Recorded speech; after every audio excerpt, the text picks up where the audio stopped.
Italian Wine Podcast. Chin Chin with Italian wine people.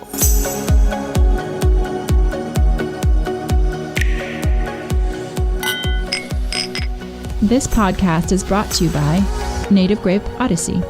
Native Grape Odyssey is an educational project financed by the European Union to promote European wine in Canada, Japan, and Russia. Enjoy. It's from Europe.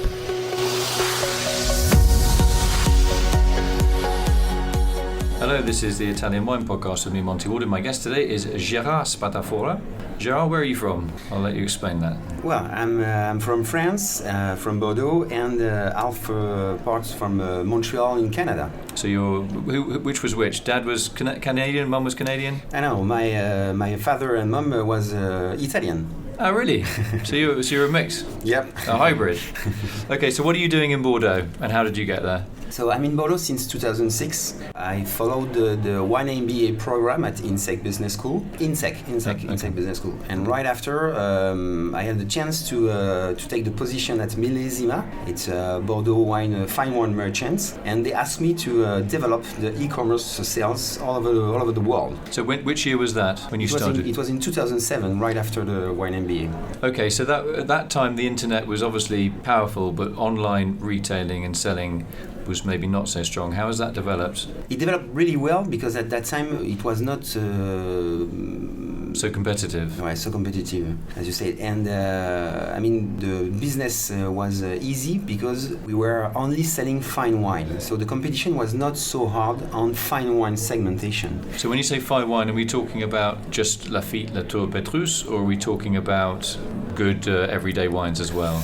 No, Millésima was really specialized on top French wine, and then they expand the range to all the fine wines from all over the world. So like Sassicaia from Italy and Barolo. Yep, and fine wine from USA or Chile or Australia, everywhere in the world. Who were the clients for those wines? Who was coming onto Millésima buying those wines? It was only a private customer, private individuals, wine connoisseurs, because most of them bought the wine en primeur, for the Bordeaux wine, of course. So they were already buyers of fine wine, they knew what they were doing. Yep, and they were really into buying fine wine from all over the world. So it was a great business for fine wine. So how much do you know about your customers? Obviously it's an online business. Do you speak to them directly? Did you host any events to get to know them personally? Yeah, of course. We were also organizing wine tasting in different places in the world, large cities. Such as? London, Hong Kong, Singapore, New York, and of course Paris. And we were also really active by creating content in 2009, because at that time we hired a ex-wine journalist, and he was specialized on videos. So at that time we were offering a small video report, 4 to 6 minutes, to the wineries to present who were behind the wine. Oh, that's interesting. So how did they react to that? Was it still quite new then to ask? Now wine producers have become almost like rock stars. They're always online, they have videos and all the rest of it. So was that quite pioneering then? Yeah, we were a pioneer, as you said. And the customer was really happy. They were sending email or calling us to say thanks, because thanks to you, we had the chance to discover the wine we were buying for years. So it was great. They were really interesting because we were shooting the videos in French and then dubbing in English, Spanish, Portuguese, and so on. That was a great idea. Who came up with that idea? I was looking for what happened in the USA at that time, and it was booming the terms, inbound marketing. So it was the way you create content to attract the right people. So you're doing online shop and you're creating content in terms of video, audio, and also you're running events as well. Yep. So for those events, how would they be structured? Was it very formal wine tasting, or was it friendly? Did you have to wear a jacket to turn up? How did it work? Go on, describe one. Yeah, it was really informal, because we asked the wine owners, the chateau owners, to come with the wines and to taste the wine, to serve the wine to the client. So it was really sympathetic, because the wine lovers could talk to the winemakers and Directly. so on. It was great. So it's like music lovers meeting rock stars. Yep. without rock music. Yeah, okay. So in terms of, so how are things now in terms of online marketing and retailing in the wine industry in general, and how is it for you personally in your day-to-day? So I can see a lot of difference coming from countries because, for example, UK is really in advance in terms of online selling, which is not the case for Italy, for example, or even in the USA. I mean, most of the online selling are made by the wineries, so we call that the direct-to-consumer. So I can see that the markets are really different depending on the cultural differences. And the law as well. And the law, regulation, and so on. So, UK pretty unregulated and US incredibly regulated in terms of alcohol. So unfortunately, if we talk about online business worldwide, there is no recipes, global recipes. There's no one single formula. Yeah. You have to adjust your marketing strategy, you have to adjust your range of wines, you have to adjust the way you talk to the customer according to the market. So you talk to different customers in different ways according to where they are. So give me a couple of examples of extreme examples of the same wine going, and it's going to be sold to, say, an American or someone from Asia or someone in Europe. What's the different pitch? At Millésima, we had the chance to sell only fine wine. So thanks to that, we are talking only to affluent customer. And the affluent customer are more global. So it was easier, which is not the case if you want to sell, an affordable wine and you want a premium wine. In that case, you really have to adjust the speech, the information you will give to the people. For example, in the USA, you must be really educated and having something entertainment. But if you talk to the UK market, which is, according to me, more knowledgeable about wines, they want something more deeper in the roots of the winery, the way you treat the grapes and so on. So it's really different. Do you get questions about organics and biodynamics? I know fine wine hasn't always been associated with that, even though some of the most famous estates in the world are biodynamic, like Romani Conti, Domaine Le Fleuve, etc. It was in the Umbric, go on Bridge, whatever. How do they approach you about that sort of situation? A lot of questions about winemaking techniques and so on. And we had the chance at Millésima to have a team of wine advisors, and they were very knowledgeable wine because they were tasting 2,000 wines per year. So they were able to talk to you about the winemaking process, the taste of the wine compared to different vintages. If you don't have knowledgeable people, you are in trouble, because if the customer talk to you, wants to reach you by social media or on the phone, you have to answer them in the right way. Okay, so in terms of your staff, how big is it as a company? In terms of large company? Yeah. But of course, in the USA, large company would be, wine.com, the oldest on the market. No, your company, in terms of how many staff, how big is it? Okay. At Millésima, we used to have 55 people. That's quite a lot, isn't it? I'm not working anymore for Millésima. Yeah. But now, how big is the company? My new company is E-Studi'OZ. So E-Studi'OZ? Yeah. And where's that registered, E-Studi'OZ? Is it a French company or a... Yeah, it's a French company based in Bordeaux, Okay. but we offer our services to every wineries in the world, because we have the background to help them expand their notoriety, their brand awareness all over the world. Okay, and in terms of marketing mix in different countries, how does that work? I mean, if you're selling the same wine or say, you're talking about fine wine, for example, just say a top Italian Brunello or a Maremma or Sassicaia or something like that, and you think you're going to make a sale, how do you approach that in terms of, say, someone from South America, someone from North America, someone from Asia? Now, we can define different strategy depending on the countries. So, for example, if we talk about Brunello, for example, Argiano, now they can sell their wine direct to the customer by using a platform named Vincent, and they can, for the first time in their history, they can sell the wine en primeur, like a pre-sale. And it's really new, for the Brunello di Montalcino. It's possible if you have a strategy according to the market. So this is possible for the USA, for example. They've always been quite strong in the USA, Argiano. They had quite just to let you know, I did some work with them on organics a while ago. The guy who's in charge, but you must know Bernardino Sani, who's in charge of it. And they've always tried to be forward-thinking. Yeah. So I'm not surprised I didn't know that they were doing this en primeur. I think it's very interesting to hear the words en primeur and Brunello. It's quite a shock. But the same company won't make the same sales, en primeur sales in China, for example. Yeah. The market is not ready for that.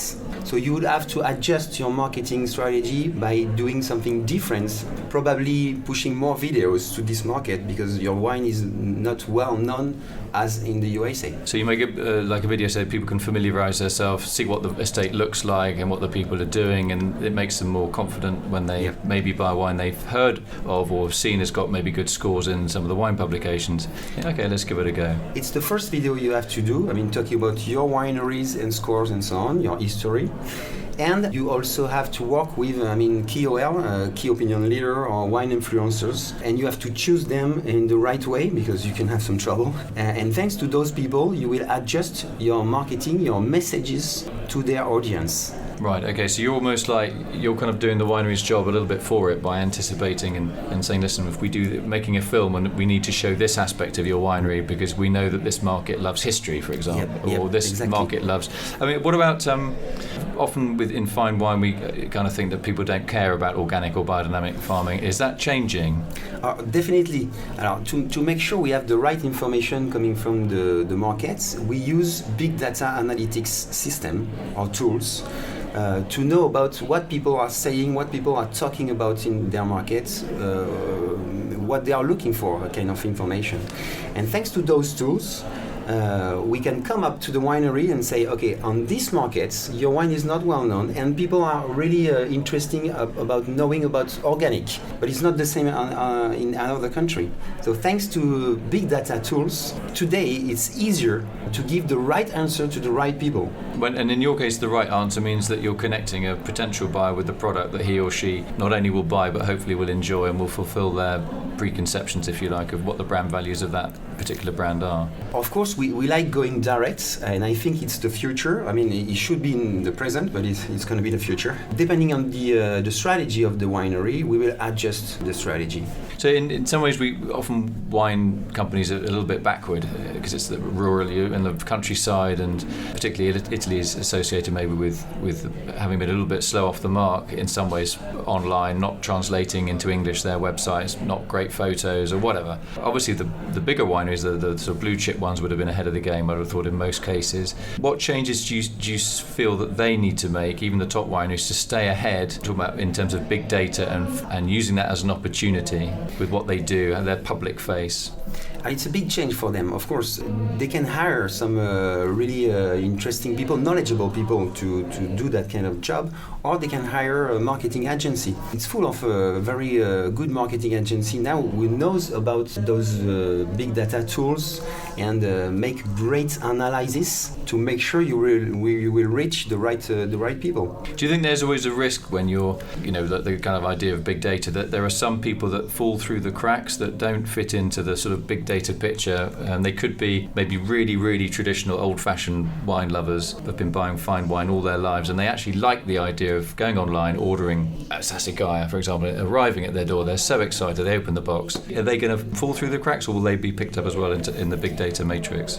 Big data, it's really big, so you must make a great analysis. If not, you will make mistake. Okay. So give me an idea of how a mistake may occur when you're looking at big data.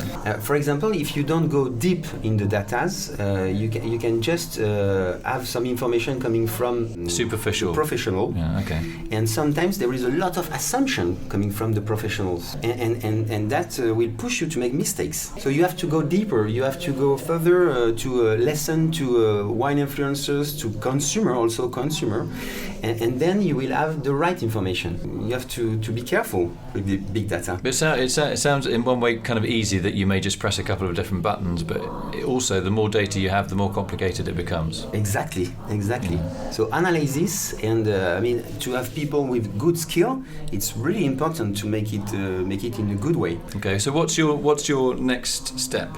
The next step is going to be to produce a wine documentary for wineries, but not for TV, but for the SVOD platform. Which means? So Netflix, Amazon Prime Videos, or Apple TV Plus, all those networks are looking for great content, and they would love to have content on wine, gastronomy, food, lifestyle.